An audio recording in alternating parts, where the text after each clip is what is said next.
Halo tim, mari kita lanjutkan misi kita di level 2. Pada pertemuan 1 dan 2, jaringan kalian telah beroperasi dengan sempurna menggunakan IP versi 4.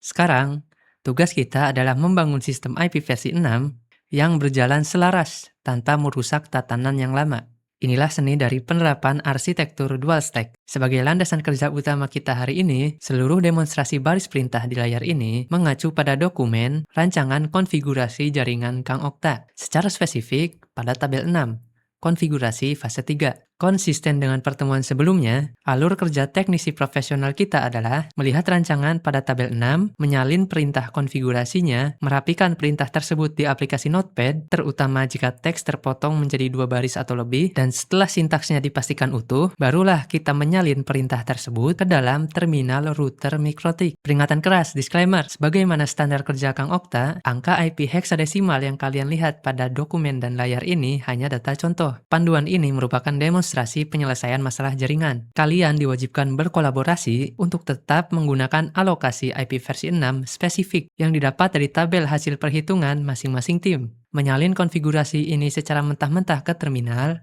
hanya akan memicu error pada rancangan kalian.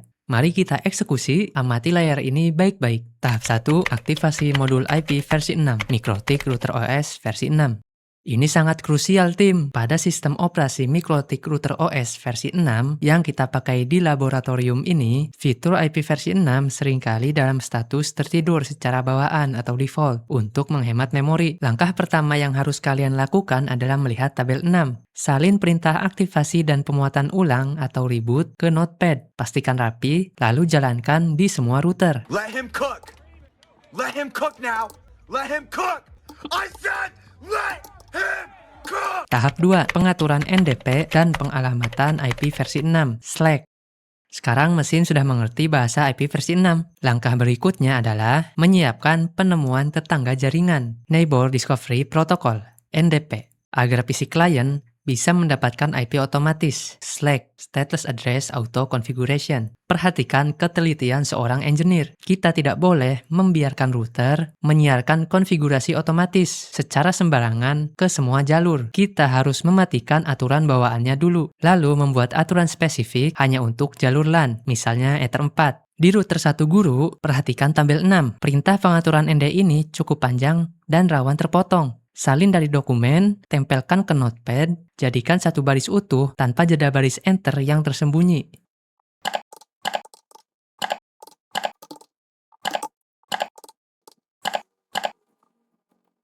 Selanjutnya, kita tempelkan alamat IP versi 6 Global Unique Cache ke setiap pintu. Untuk pintu LAN Ether 4 yang mengarah ke PC guru, kita wajib menghidupkan fitur pengumuman atau advertise sama dengan yes, agar PC klien bisa merakit IP-nya sendiri. Salin dari tabel 6, rapikan di Notepad, lalu eksekusi di router 1 guru.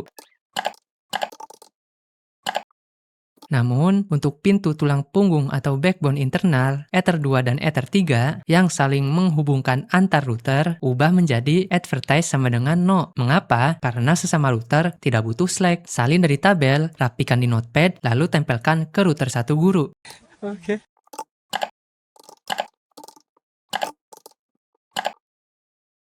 Lakukan logika konfigurasi menyalin, merapikan, dan menempel ini secara presisi di router 2 siswa dan router 3 admin bersama tim kalian. Tahap 3, implementasi OSPF versi 3 berbasis antarmuka interface base. Pada IP versi 4, kalian mengaktifkan OSPF versi 2 berdasarkan pendaftaran alamat jaringan atau network base. Namun, protokol OSPF versi 3 untuk IP versi 6 bekerja secara berbeda. Kita mendaftarkan pintunya secara langsung atau interface base. Sebelum itu, kita harus memberi nama identitas pada perute atau router. Siapkan sintaks identitas ini di Notepad, lalu eksekusi di semua router sesuai dengan nomor ID-nya masing-masing. Peringatan penting, jangan terkecoh menulis heksadesimal di sini. Router ID pada OSPF versi 3 tetap menggunakan format 32 bit bawaan IP versi 4. Ingat, sesuaikan logikanya dan ganti ID-nya di perute atau router lain menggunakan Notepad.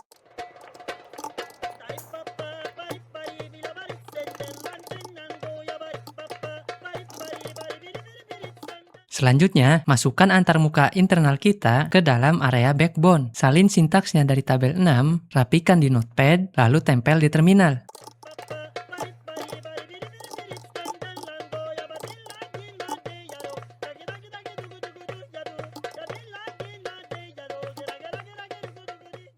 Tahap 4, pengujian validasi arsitektur ganda, dual stack.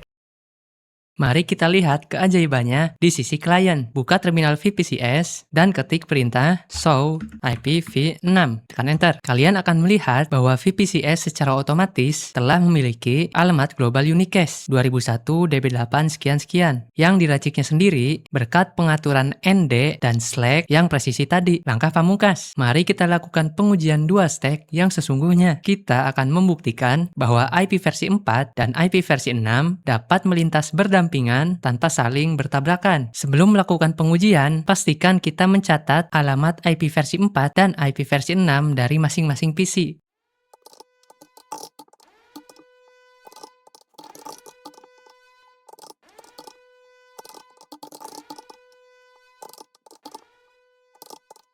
Langkah pertama pengujian, kita lakukan ping IP versi 4 secara terus-menerus dari PC guru ke PC siswa dengan menambahkan parameter "-t".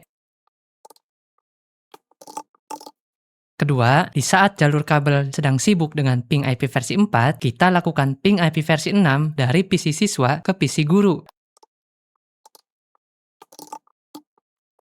Muncul reply, dan coba perhatikan terminal PC guru. Proses ping IP versi 4-nya sama sekali tidak terputus atau terganggu oleh lalu lintas IP versi 6 yang baru saja menembus kabel yang sama.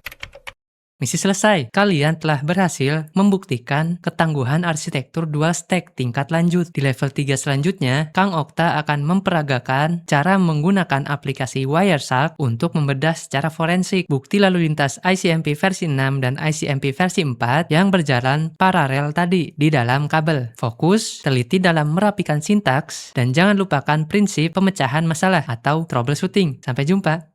Dadah. Wah, kaget. Kaget.